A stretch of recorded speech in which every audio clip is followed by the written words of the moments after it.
नमस्कार दोस्तों, आप सभी का स्वागत है। सावन का महीना, भोले की भक्ति, रक्षाबंधन के त्यौहार से भाई बहन को मिलती शक्ति। इस वीडियो में हम जानने वाले हैं रक्षाबंधन त्यौहार से जुड़ी सांस्कृतिक, पौराणिक और ऐतिहासिक महत्वपूर्ण कथाएं जो आपने सुनी होंगी। कौन सी सुनी है कमेंट करके ज़रूर बताएं। साथ में ये भी बताएं कौन सी नहीं सुनी थी और वो सुनकर आपको कैसे लगी। आइए शुरू करते हैं। आप सभी को पता है रक्षाबंधन का त्यौहार आने वाला है और आप जो है उसको मनाने वाले हैं। तो भारत के इतिहास में रक्षाबंधन का बहुत महत्व है और अनेक पौराणिक कथाएं, ऐतिहासिक कथाएं और सांस्कृतिक कथाएं जो हैं और घटनाएं जो हैं वो रक्षाबंधन के त्यौहार से जुड़ती हैं। जैसे इंद्र इंद्राणी की कथा, द्रौपदी और श्री कृष्ण की कथा, राजपूत परंपरा, कर्णावती और हुमायूं की ऐतिहासिक घटना, सिकंदर और पोरस की ऐतिहासिक घटना, टैगोर एकता का परिणाम या एकता का मैसेज दे रहे हैं, यम और यमुना की कथा, ब्राह्मण यजमान की कथा, सांस्कृतिक महत्व क्या है रक्षाबंधन का और आधुनिक स्वरूप क्या है रक्षाबंधन का। इन सारी चीज़ों को इस वीडियो में एक एक करके सरल और सही तरीके से जानने का प्रयास करते हैं।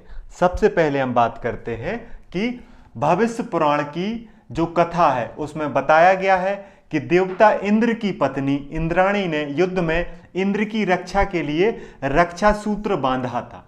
ऐसा कथा में सुनने को मिलता है। पौराणिक कथा में ऐसी मान्यता है भविष्य पुराण की, जिसमें बताया गया है कि इंद्र की पत्नी ने रक्षा के लिए रक्षा सूत्र बांधा था, युद्ध में इंद्र की रक्षा हो सके। तो ये पौराणिक कथा जो है प्रचलित है। दूसरी और सबसे प्रसिद्ध पौराणिक कथा जो है वो श्री कृष्ण और द्रौपदी जी की है।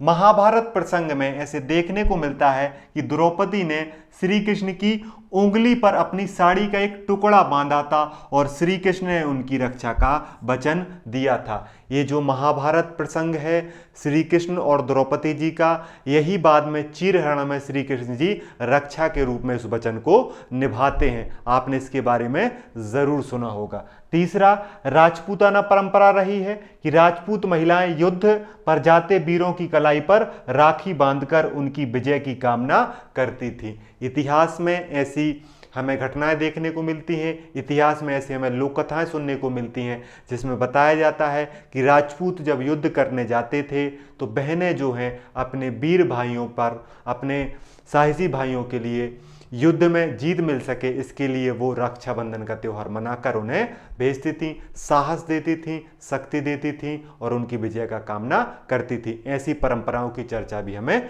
सुनने को मिलती है। इसके बाद रानी कर्णावती और हुमायूं की ऐतिहासिक घटना बहुत प्रसिद्ध है।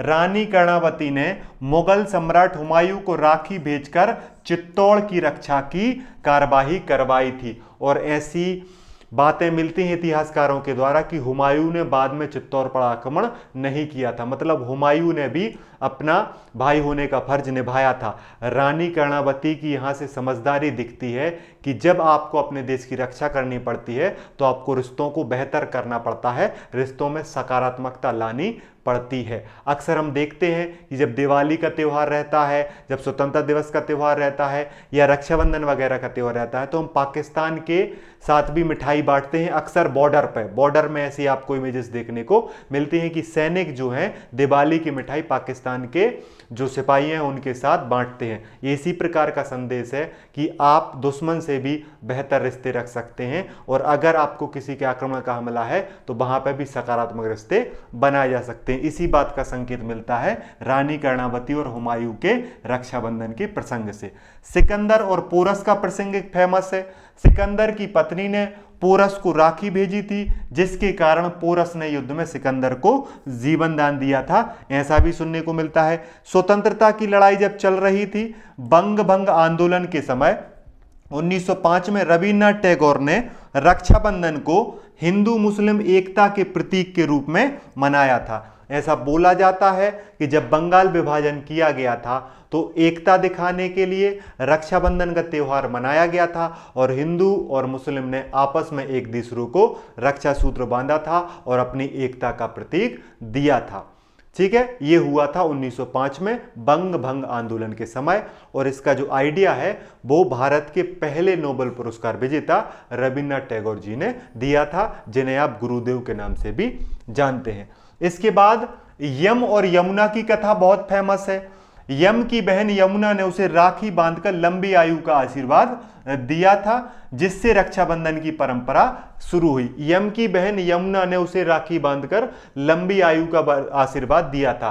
माना जाता है कि यमराज की जो बहन थी वो यमुना थी, उन्होंने यमराज को जो है राखी बांधी और लंबी आयु की क्या दिया, आशीर्वाद दिया। इसके बाद ही बहनें अपने भाइयों को राखी बांधती हैं और लंबी उम्र का आशीर्वाद देती हैं। ऐसी परंपरा है, ऐसी मान्यता है। साथ में ब्राह्मण परंपरा, प्राचीन समय में ब्राह्मण अपने यजमानों को रक्षा सूत्र बांधते थे और उनकी रक्षा और कल्याण की क्या करते थे, प्रार्थना करते थे। अभी भी आप देखते हो पंडित जी जब कथा करते हैं तो अक्सर रक्षा सूत्र बांधते हैं।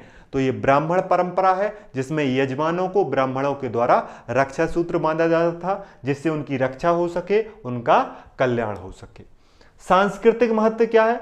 यह पर्व भाई बहन के प्रेम, विश्वास, सुरक्षा के वचन का प्रतीक है और रक्त संबंध से परे भी इसे मनाया जाता है। भाई बहन का प्रेम, भाई बहन का विश्वास और भाई बहन का जो है एक दूसरे के प्रति सुरक्षा का वचन जो है वो रक्षाबंधन के त्योहार को दिखाता है। इसीलिए आधुनिक समय में आज यह त्योहार बहन द्वारा भाई को राखी बांधने और भाई द्वारा रक्षा का वचन देने के रूप में प्रचलित है। तो वर्तमान में आप सभी को पता है कि भाई बहन जो है राखी का त्योहार मनाएंगे और एक दूसरे की सुरक्षा, रक्षा, लंबी उम्र, कल्याण का जो है एक दूसरे के लिए प्रार्थना करेंगे। यही रक्षाबंधन का त्योहार है। इसीलिए आप सभी के लिए भी रक्षाबंधन की हार्दिक शुभकामनाएं। आप बेहतर तरीके से त्योहार को मनाइए और कोशिश करिए कि सभी को, बहनों को बराबर का सम्मान दीजिए। जैसा व्यवहार आप अपनी बहन के साथ चाहते हैं वैसे व्यवहार आप दूसरे की बहन के साथ करिए। इसी संदेश के साथ वीडियो को यहीं समाप्त करता हूं।